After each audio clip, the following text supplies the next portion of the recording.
Arestado ang isang lalaki sa Caloocan matapos umanong magnakaw sa isang tindahan. Nakatakas naman ang dalawang kasama nito. Narito ang unang ronda ni Bam Alegre.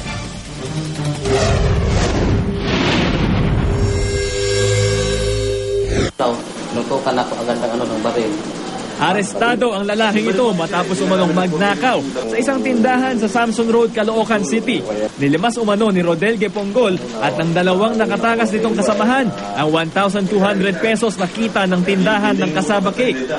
Isang screwdriver ang nakuha sa 21 taong gulang na suspect.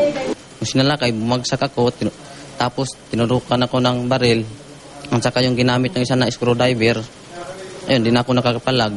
Kasi sabi niya, yung sinabi niya sa akin, kung papalag daw ako, na baka may masama pang mangyari sa akin. Isang construction worker ang suspect at wala raw siyang nakukuhang sahod, kaya naisip kumapit sa patalim.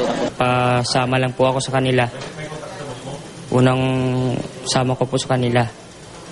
Kasi po, nagawin namin yung kasi po, hindi kami pinasahuran sa trabaho namin. Pero sa ngayon, malamig na rehas na muna ang kakapitan niya habang tinutugis ng mga otoridad ang dalawa pa niyang kasamahan. Para sa unang balita, Bam Alegre reporting.